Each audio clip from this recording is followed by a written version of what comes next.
Happy Halloween! I have some bloody noodles for you.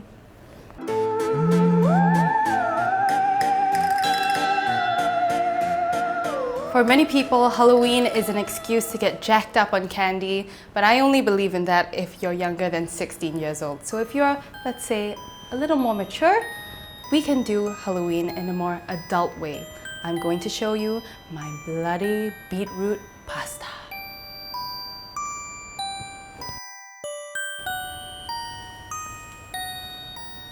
This recipe is almost frighteningly simple. All we have to do is first roast a beetroot. Okay, it's getting very tiring talking in a mystical voice, so it's getting very hard to keep it up. What I do is I take a beetroot and I wrap it up in foil. I take a head of garlic, I cut off the top, and then I drizzle some olive oil on top. I wrap it up in foil, and then I very roughly chop one onion, and I roast that all in the oven together until everything is meltingly soft and slightly caramelized.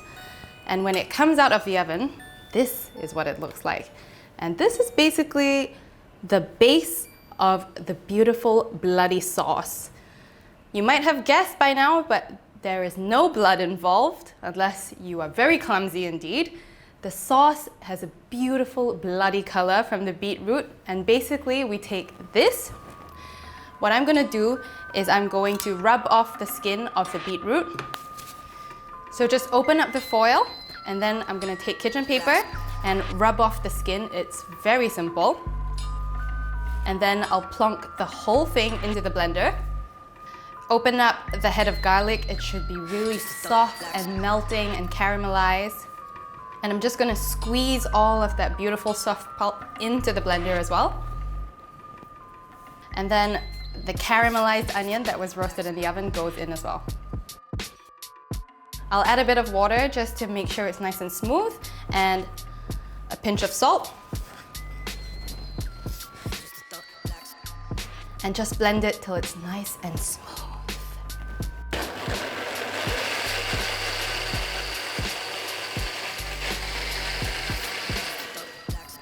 Now the sauce is blended, we're gonna throw it into a pan with a glug of olive oil and just make sure it heats up, and if it's too watery, that it reduces a little bit. In the meantime, my pasta has been boiling away and it should be just about perfect. I'm gonna taste the sauce, season it with salt and a bit of white pepper.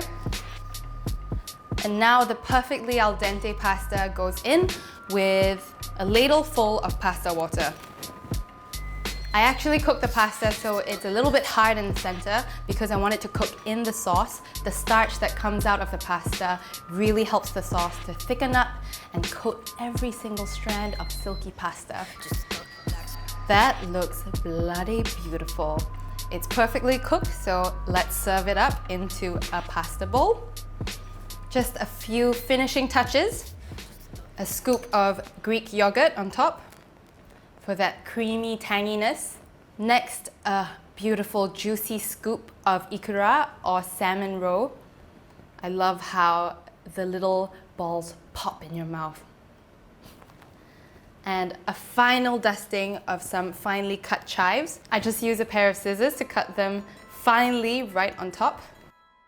And here is my beautiful bloody beetroot pasta.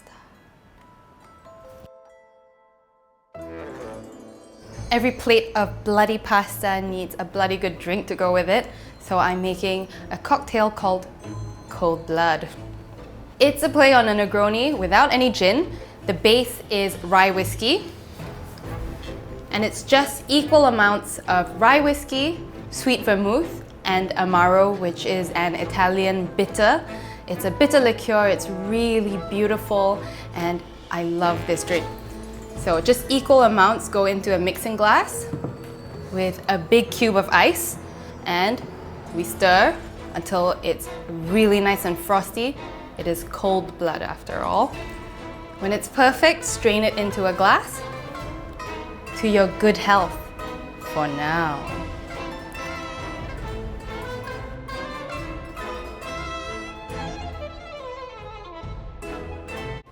I think we can all agree it looks scarily good.